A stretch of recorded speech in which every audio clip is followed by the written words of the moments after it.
Assalamualaikum warahmatullahi wabarakatuh. Selamat sore, salam sejahtera untuk kita semua. Rekan-rekan media yang saya hormati, pada kesempatan sore hari ini saya didampingi oleh beberapa perwira.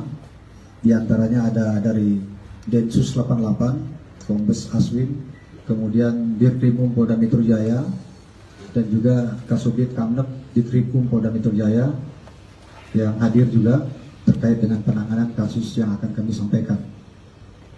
Rekan-rekan sekalian, pada hari ini kami akan memberikan keterangan resmi mengenai kabar tentang seorang perempuan yang kemarin kita ketahui berupaya menerobos istana. Kami di sini didampingi oleh stakeholder terkait, khususnya dari Densus 88 yang juga tentunya memiliki kewenangan terkait penanganan kasus ini, yang nanti juga akan berbicara terkait apa yang jadi temuan-temuan dari Densus. Kemudian pada kesempatan ini bisa saya sampaikan bahwa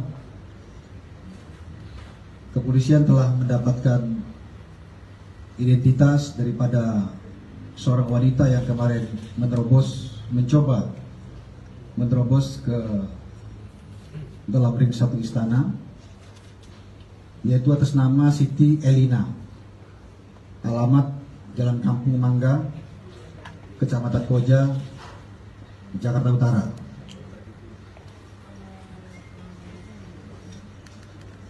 Kemudian rekan-rekan, terkait dengan apa yang terjadi kemarin, bisa saya sampaikan bahwa pada hari Selasa tanggal 25 Oktober tahun 2022 sekitar pukul 07.10 waktu Indonesia bagian Barat,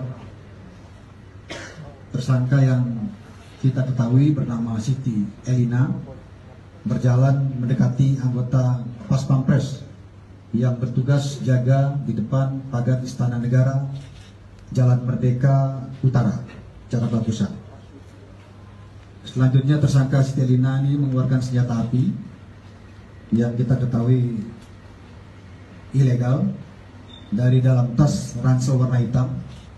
Kemudian seketika mengarahkan dan menodongkan senjata tersebut yang kita ketahui berjenis FN ke arah anggota Pas Pampres. Kemudian tersangka ini berusaha menerobos pembatas area steril atau ring 1 Istana Negara dengan menodongkan senjata ke anggota Pas Pampres.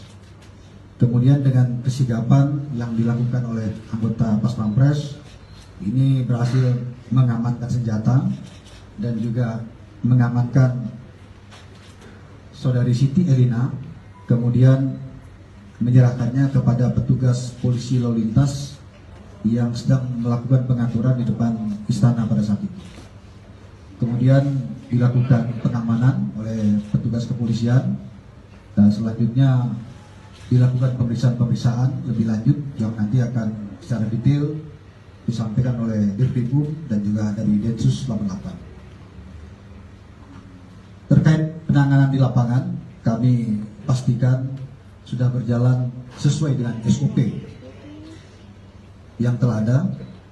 Kemudian juga setelah itu kita lakukan pendalaman dengan melibatkan Densus 88. Kemudian sesuai dengan apa yang telah disampaikan oleh Bapak Kapolda Metro Jaya, kami dari Polda Metro Jaya khususnya mengapresiasi keberhasilan Pas Pampres dan juga anggota Polantas yang dengan sigap dapat mencegah timbulnya korban dan bergerak cepat secara tepat dan terukur.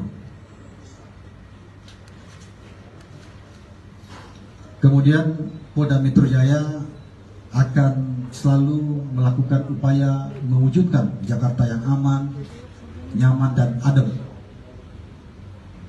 Kemudian kami melihat sudah muncul juga adanya asumsi dan informasi yang tidak sesuai dengan fakta dan tidak objektif. Oleh karenanya, kami menghimbau masyarakat untuk terus melihat fakta yang ada serta tidak termakan dengan adanya berita-berita hoax yang beredar. Kemudian Polda Metro Jaya akan selalu berada di garda terdepan untuk selalu siap dan siaga menjaga keamanan dan ketertiban masyarakat dari segala jenis gangguan yang ada. Demikian pembukaan dari saya dulu, rekan-rekan.